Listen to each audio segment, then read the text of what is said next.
ایک جنازہ ہو گیا، اللہ کے رسول تشریف لے گئے، ابھی لہر تیار ہونے میں دیر تھی، حضور بیٹھ گئے اور آپ نے لمبا خطبہ کیا، کسی دن وہ بھی بیان کروں گا، بڑا ابن حزم رضی اللہ عنہ۔ حضور نے فرمایا جب موت کا وقت آتا ہے اس وقت فرشتوں کی ایک پوری گارد آتی ہے۔ ہم لوگ سمجھتے ہیں ایک ہی ملک الموت ہے، روحیں قبض کرتا، اس سے آگے لوگوں نے پھر ایک ردہ رکھ لیا کہ جب ایک ملک الموت ساری زمین پر اتنے جہان پر گھومتا، سب کی جانیں نکالتا، تو حضور اگر حاضر ناظر ہو جائے پھر کیا؟ یہ ہمارے تو کہتے، یہ بات ہی غلط ہے۔ ایک ملک الموت کب جانے قبض کرتا؟ بے شمار فرشتے ہیں اس کے ماتھے، وہ انچارج ہے محکمے کا، اس کے تحت کا توفاہم الملائکہ، بے شمار فرشتے۔ تو اللہ کے رسول نے فرمایا پورا دستہ، ایک انسپیکٹر ہوتا، اس کے ماتحت ایک سپاہی ہوتے، وہ آ کر اتنی دور بیٹھ جاتے ہیں جہاں تک مردے کی نظر جاتی، وہ نہیں کھڑی باتیں، باقی سب سپاہی بیٹھ جاتے ہیں۔ یہ انچارج آتا، اگر وہ نیک ہے اس کے پاس جنت کا خوشبو سے بسا ہوا مال ہوتا، اسے اللہ کا سلام کہتے اور کہتا چل اپنے رب کی طرف، تیرا رب تجھ سے خوش ہے، تو اسے خوشی خوشی اس کی روح روانہ ہو جاتی۔ برا جو ہے نا ڈراؤنی شکلیں جیسے ہتھکڑیاں ہوتی ہیں پولیس کے پاس، جو برا مردہ اس کے لیے جو فرشتے ہی آتے ہیں نا، اس سے اسے پتا چلتا ہے میرا کہتا، مسکراتے چہروں کی بجائے ڈراؤنی شکلیں، بدبودار رومال، غضب آلود نگاہیں، وہ چھپتی پھرتی پھر نکالتے مار پار، اور اسی وقت جب وہ رومال میں اس کو لپیٹتا دوسرے سپاہی آگے آ جاتے ہیں، اس سے وہ وصول کر لیتے، ایک روح سے لے کر جاتے ہیں۔ اللہ کے رسول صلی اللہ علیہ وسلم جہاں جہاں سے گزرتے ہیں خوشبو پھیلتی جاتی، اور ساری مخلوق کہتی ہے مرحبا، مبارک ہے تیرا آنا یار، تو نے ہم سب کو نا متر کر۔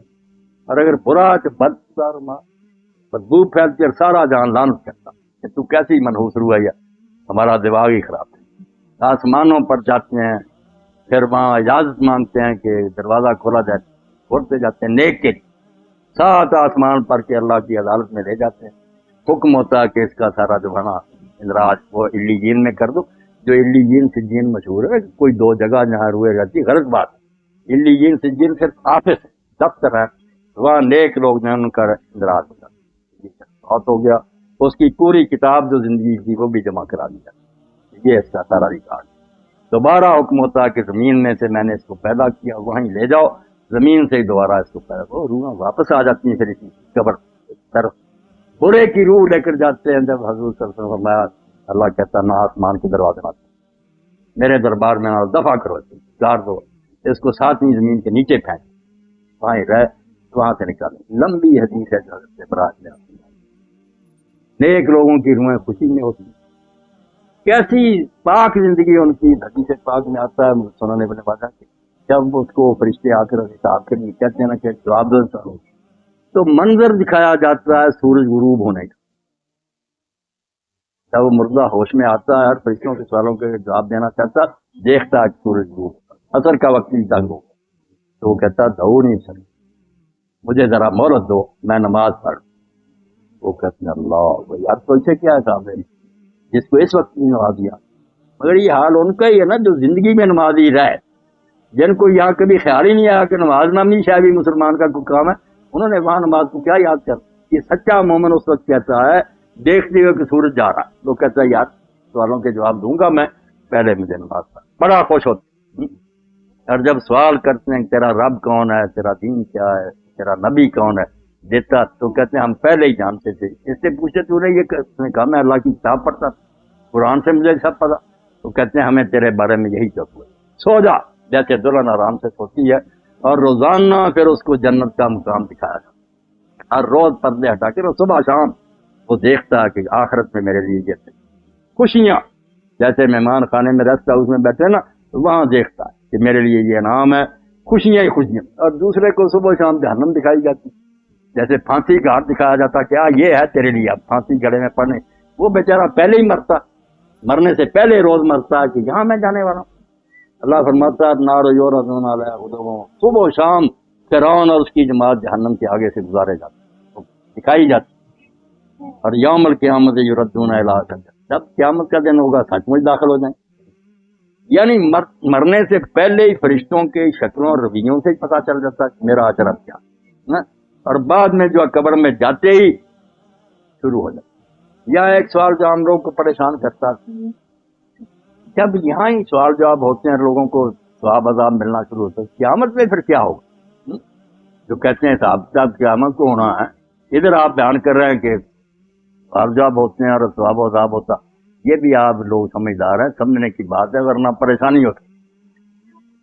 آپ سارے لوگ واقف ہیں اس سے کہ ایک ہے حوالات کہ زیر تفتیش مجرم وہاں رکھے، ایک جوڈیشل جیل ہے کہ مقدمہ چلا، فیصلہ سنایا گیا، پھر جس وارڈ میں جانے کے وہ لائق ہے وہ سزا سنا دی گئی، اس کو بھیج دیا۔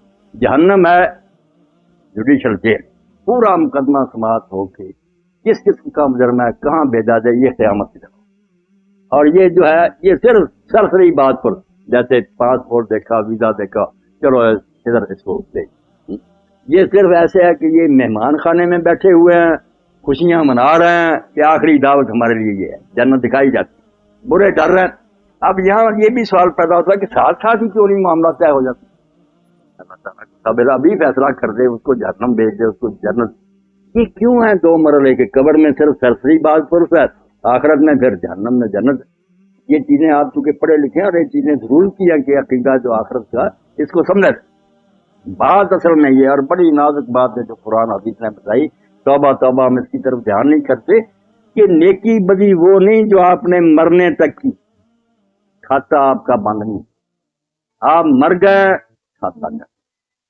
یہ جب تک یہ کارخانہ سٹاپ نہیں نہ ہوتا، میزان نہیں لگ سکتی کہ میری نیکیاں کہاں کا اپنا اثر دکھایا، میری بری مثالوں نے کتنے لوگوں کو مرا۔ یہ جب قیامت آئے گی نا، اس وقت ہوگا کہ ڈاکٹر صاحب نے کتنے لوگوں کو دین کی طرف رغبت دلائی، ان کی وجہ سے کتنے لوگ دیندار بنے، انہوں نے اپنی اولاد کو، یہ سارا حصہ قیامت کے دن نکلنا۔ اللہ کہتا ہے نکتب ما قدموا وآثارا، ہم وہ بھی لکھتے ہیں جو زندگی میں تم نے آگے بھیج دیا، اور وہ بھی لکھتے ہیں جو فٹ پرنٹ آپ کے قدموں کے نشان رہ گیا نا، اور لوگ اس پر چل رہے ہیں۔ اس لیے اللہ کے نبی علیہ السلام کی نیکیوں کا آپ اندازہ کریں۔ یہ جو ہم کہتے ہیں نا حضور کو یہ ثواب پہنچان، یہ بہت بعد میں تنگ ذہن والوں نے نکالا۔ رسول اللہ کو پہچانا کیا؟ جو نیکی امت کرتی ہے نا، میں نے قرآن پڑھا، نماز پڑھی، روزہ رکھا، ہر ایک امتی کے اس عمل میں سے ایک آپ کے کھاتے میں جا رہا، صحابہ کے جا رہا ہے، اماموں، انہوں نے دین ہم تک پہنچایا۔ جو نیکی سکھائے گا، جتنے اس کے بعد جہاں تک وہ چلتی رہے گی اس کو ثواب ملے گا۔ یہ ایسا بینک کا کھاتا ہے جو بند نہیں۔ اور برائی بھی اگر آپ نے شروع کر دی کہ اچھا بڑا گاؤں تھا، آپ نے کوئی لڑکی اغوا کر دی، کوئی قتل کر دیا، دشمنیاں ہو گئیں، آگے خون خرابے قیامت تک چل رہے ہیں، تو آپ کو ایسا نہیں ملنا۔ اگر ہٹلر نے جنگ عظیم لگا دی اور ساری مہنگائی ہوگی، دنیا مر گئی، تو اس کو ثواب مل سکتی ہے دنیا میں؟ کون سی عدالت تھی؟ اس کے پاس کتنی زندگیاں تھی کہ اس کو بار بار ایک ایک کے بدلے مرا، لاکھوں تو انسان مرے ہیں۔ اب قیامت کا دن چونکہ وہاں بار بار زندہ ہونا، بار بار مرنا، یہ عدالتیں سنا اس کو اتنی بار پھانسی دی ہے۔ یہ بیچارے کہتے ہیں قانون کے خلاف اس کو دینی تو چاہیے مگر دے نہیں سکتے، وہاں سچ مچ جیت جائے گی۔ تو یہ نیکی اور بدی کا جو لمبا چوڑا خبر ہے کہ نیکیاں بھی جہاں جہاں جا رہی ہیں، یہ بھی آپ کے کھاتے میں بدی۔ اسی لیے اللہ کے رسول علیہ السلام فرماتے ہیں آدم کا پہلا بیٹا جس نے اپنے بھائی کو قتل کیا، اب جب قتل ہوتا ایک گناہ اس کے کھاتے میں اور قتل کا پڑتا جاتا کہ تو نے یہ سننا شروع کیا، اگر یہ بد رسم تو شروع نہ کرتا تو کیوں انسانوں میں قتل ہو؟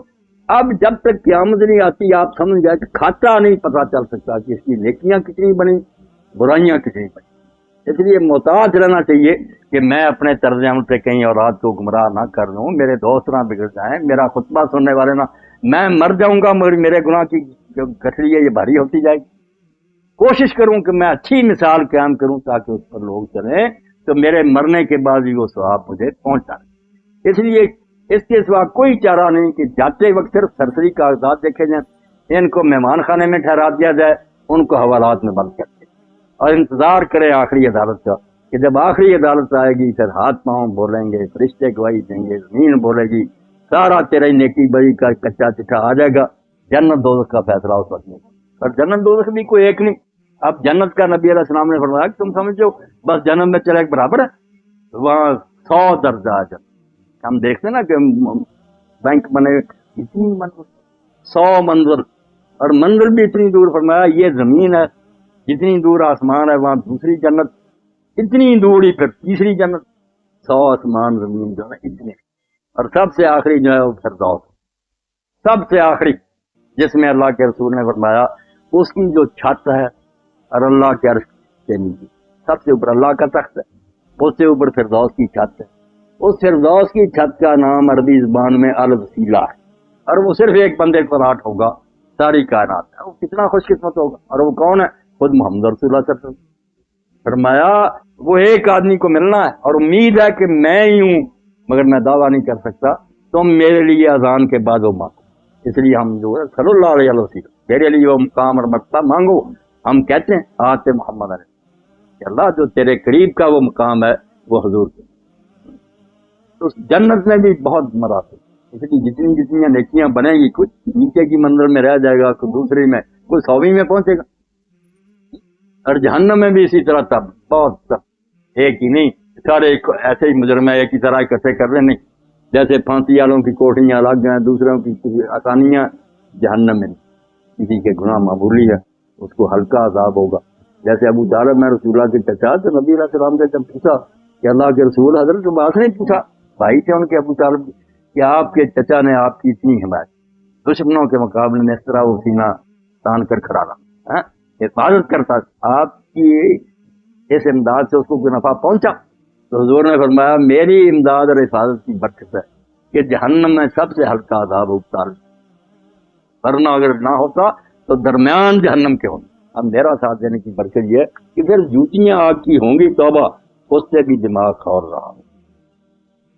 باقی جو پھر بہت بڑی جگہوں میں ہوں گے، اللہ پناہ، اللہ کہتا ہے اس وقت تم سر جھکائے پھر یہ منت سماجت کرو گے کہ اللہ دوبارہ بھیج، تو اللہ نہیں سنے گا۔ پھر اب وقت ہے کہ موت آنے سے پہلے پہلے توبہ کر لو، باز آ جاؤ، چھوڑ دو برائیاں، نیک ہو جاؤ، پھر کوئی بات نہیں، تم سے جتنے جی چاہے گناہ ہوئے اللہ معاف۔